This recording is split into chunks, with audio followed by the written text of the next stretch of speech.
Madame la présidente, monsieur le ministre, monsieur le rapporteur, madame la présidente de la délégation aux droits des femmes, la proposition qui nous est soumise aujourd'hui s'inscrit dans un objectif plus qu'urgent et supposé être la grande cause du quinquennat, l'égalité entre les femmes et les hommes. La féminisation des postes à responsabilité dans la fonction publique est donc un enjeu déterminant de cette lutte.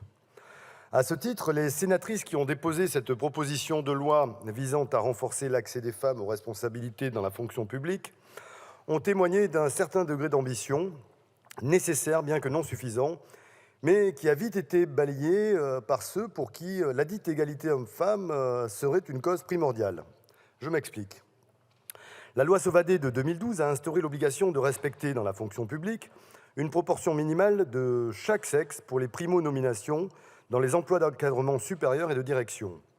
La proportion de 40% du sexe sous-représenté devait être atteinte en 2017, mais ne l'a été qu'en 2020, et qu'en surface, puisque les dispenses contenues dans cette loi ont mené à la réalité suivante: seul un tiers des emplois de direction et d'encadrement sont occupés par les femmes.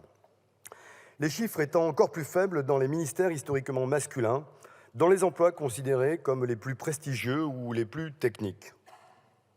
Prenons l'exemple criant de l'inégal accès des femmes aux postes à responsabilité dans la fonction publique hospitalière. Ces dernières n'occupent que 28% des postes de direction des centres hospitaliers, alors pourtant que nous savons toutes et tous que les femmes sont surreprésentées, et même très majoritaires, dans les professions du soin, puisqu'elles représentent en moyenne 80% du personnel hospitalier. Il était donc indispensable de faire évoluer la loi Sauvadet, qui ne permet pas de répondre à l'urgence d'égalité homme-femme et qui doit être améliorée. L'initiative de mesdames les sénatrices était donc plus que nécessaire.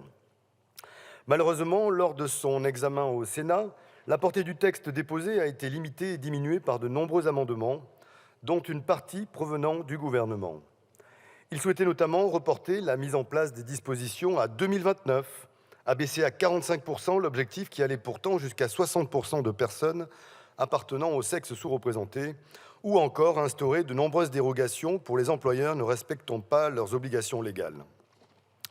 Mais alors, où est passé votre intérêt pour l'égalité homme-femme? Je répète, ce n'était pas supposé être la grande cause du quinquennat précédent et de l'actuel. Vous nous poussez là à croire, une fois de plus et à juste titre, que cela relève encore trop du simple affichage politique.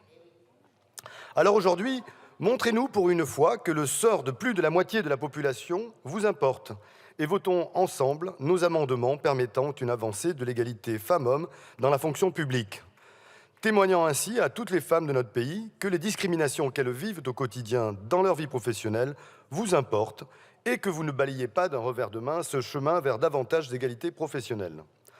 Notre travail en commission a permis de revenir sur un certain nombre de dispositions du texte initial supprimées par le Sénat.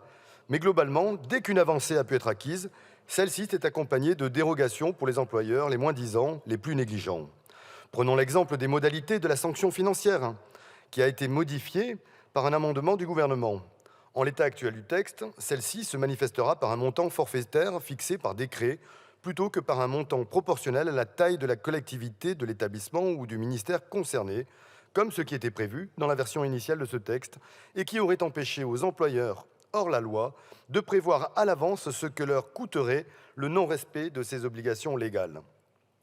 De plus, le texte prévoit la création d'un index de l'égalité professionnelle inspiré de celui dit index Pénicaud, prévu dans le secteur privé et qui est un échec total selon de nombreuses études, puisqu'il ne porte au final que sur un quart des salariés du secteur public.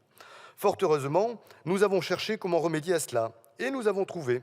Je vous l'accorde, nous n'avons pas eu à chercher bien loin, puisque cette merveilleuse idée est fondée sur les préconisations du Conseil supérieur de l'égalité professionnelle entre les femmes et les hommes, et fut aussi recommandée par Marie-Pierre Rixain, l'une des députées de la minorité présidentielle.